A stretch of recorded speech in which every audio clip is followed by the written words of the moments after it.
Our question today is how to shorten reference notes. So I'll talk a little bit about using the short form for subsequent notes. And as you have been editing your research report, maybe you have thought about how can I reduce the number of citations I have or reduce the bulk of the page that they take up? Because if you can see my example here, sometimes the citations portion takes up more of the page than the narrative. And there's nothing wrong with that. And often in an NGSQ article, you'll see the pages do look like that. But if you want to make that area shorter, that's what this question is about. So this question said, my report would be more than 50% citations if I put them all in. Footnotes literally take up half the page. Can I trim this to somehow be more manageable and how? So let's talk about how to do that. First, we need to know that there are three types of citations, and we've talked about this a little bit, but there's the source list entry, which is the bibliographic entry, and the reference note, which is either a footnote or an endnote, and then a subsequent note, which is a shortened citation that comes somewhere in the narrative following a full reference note. So the examples are here. A source list entry is separated by periods, and you think of it more as a paragraph. It starts off with um, some element that you would like to use in your source list entry, and it will be alphabetized based on that first thing. So often this will be the author's last name or the main creator of that thing. Then that same source, here is the reference note citation. Much longer. It includes all of the specific details that we pulled out of that source for our person. The elements are separated by commas, and it has all of the information about where to find it. Then the shortened citation is much smaller. The essence of a shortened citation is just to remind the reader that this is, the 1850 census. And since it's short, the reader knows, oh, she's already cited this before, and they can go back and review the full citation if they need to. So one thing we need to do when we make our subsequent notes is to associate them with the full note. We just want to remind the reader that they've already seen it. So we have to just give enough details in the shortened citation that the reader can then associate it with the full note. And usually for a book, especially, it would be the author's surname and an abbreviated title. Now be careful when you're abbreviating titles. Include in the title some information about the place, the type of record, and the time period. You don't want to just do the first three words. You want to use an ellipsis to help you gather in the pieces of the title that include that information. So if you have a Granger County, Tennessee book of abstracts of land deeds from 1797 to 1830, you'll want to include Granger County deeds 1797 to 1820.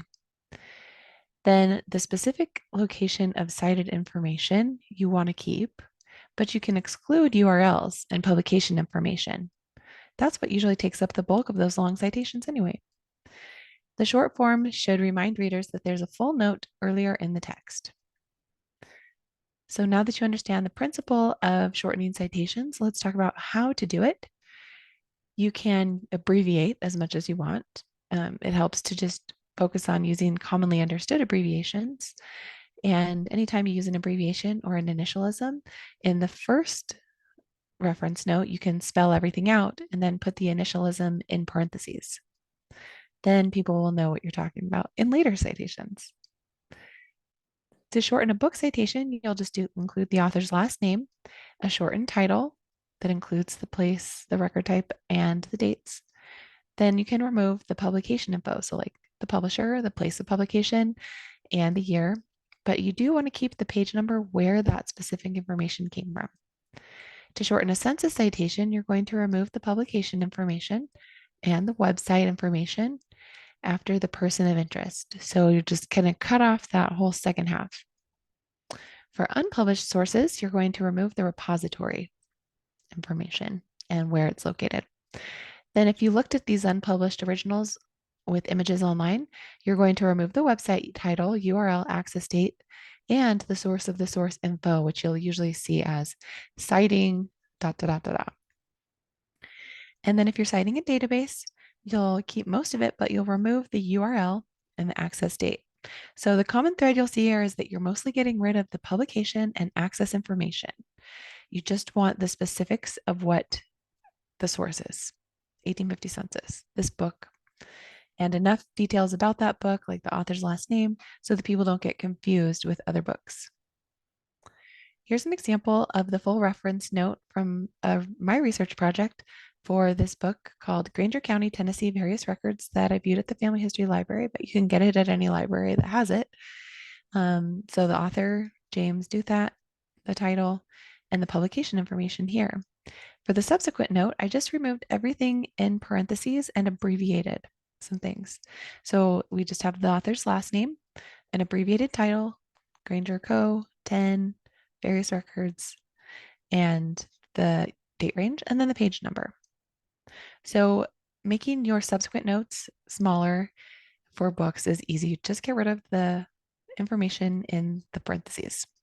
Now for unpublished sources, here's an example from a death certificate that I ordered from England for my great great grandfather Thomas Bradley. And it starts off with who created it was England. What is it? Death certificate for Thomas Bradley. And the date died 16 March 1872. Registered March quarter 1872, Boston District, Swineshead Registrar's District, Lincolnshire, and then the repository where I ordered it from, General Registry Office, Southport. For the subsequent note, we just have some of the basics of what it is. It was created by England. It's a death certificate for Thomas Bradley.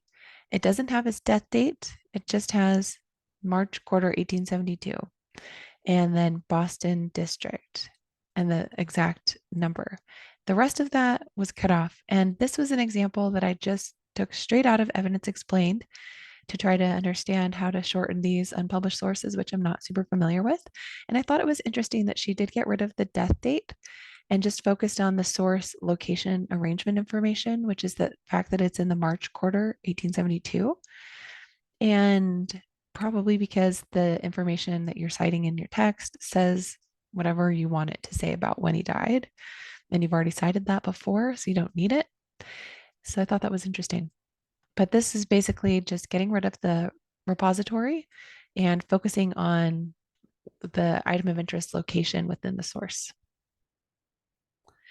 All right, now if you're citing a database, the full reference note will usually include the collection title, the fact that it's a database with images, and the website title, the URL, and then some specifics within that about the person who's on the death certificate.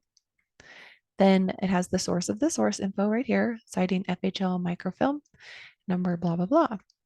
For the subsequent note, you get rid of the source information. You also get rid of the URL and the access date.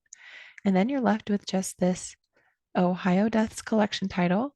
You also get rid of the designation and the fact that it's a database with images. So you don't need that.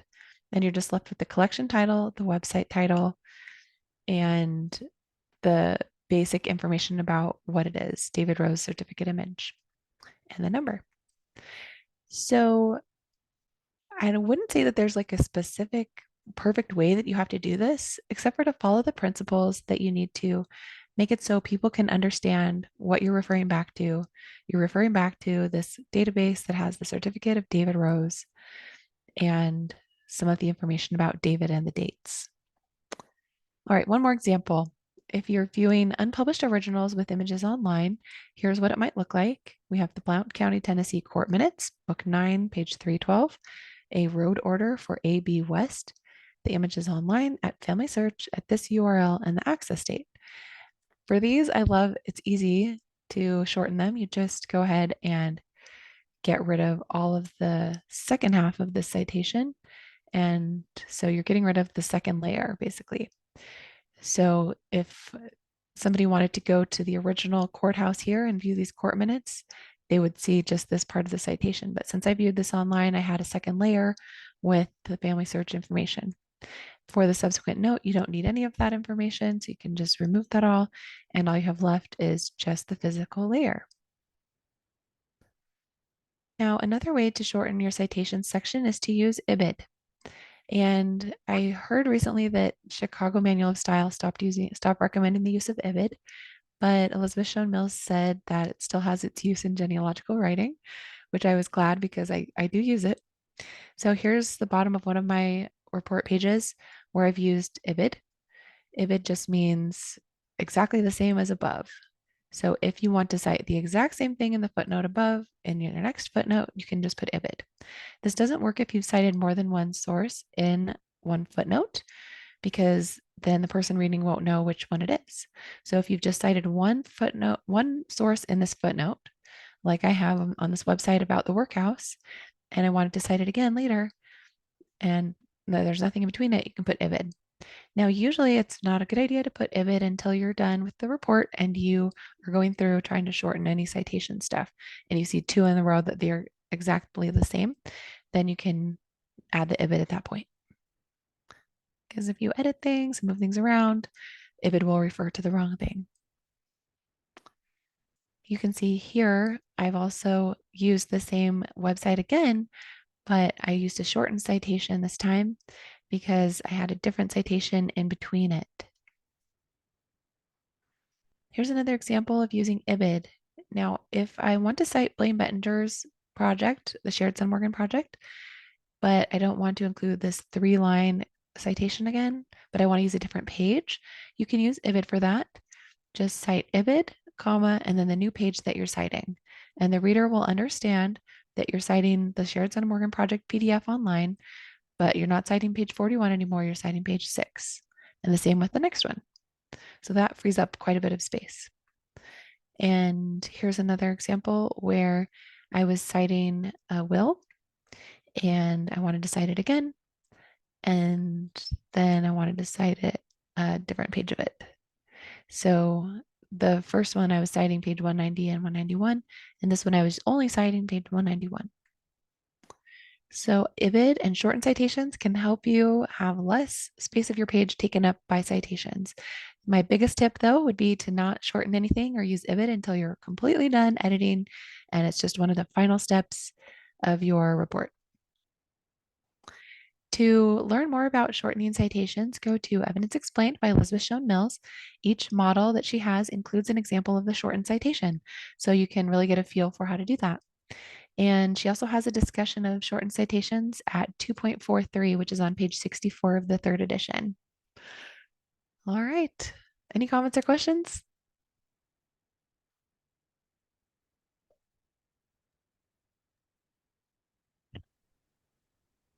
We have some different comments and questions, but I think that, yeah, I I have a think, question. Does okay. anybody use a source manager to automate some of that? So I don't know if you guys saw my recent blog post about source citation automated tools, but I went through a bunch of options, and the ones that I now use after doing all that research are the Legacy Family Tree software program.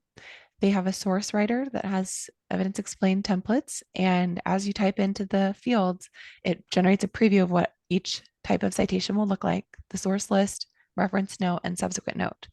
So I love that. And so I highly recommend that. And it's free to download the basic version of Legacy Family Tree.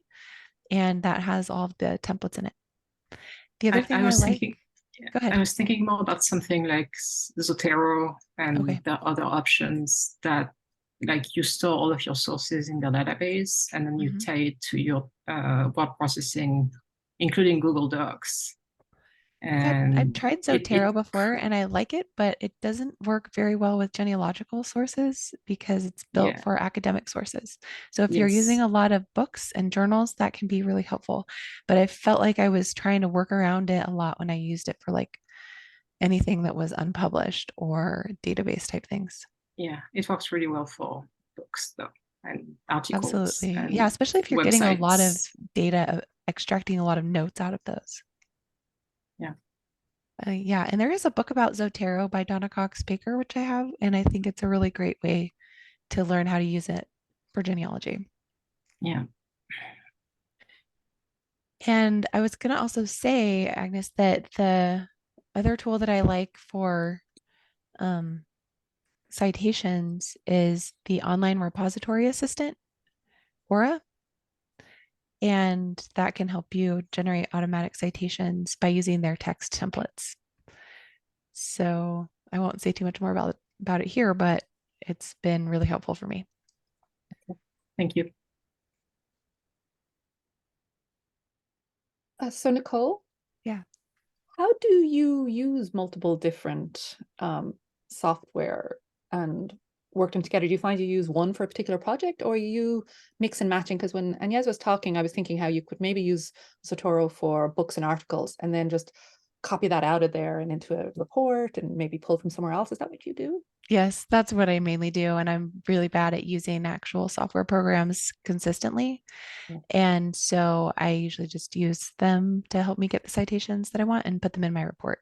But there is a tool that I recently started using a lot, which is in my blog post, but it's called mybib.com. And it does keep track of all of your citations on their free website that you generate. And it works really well for websites and books.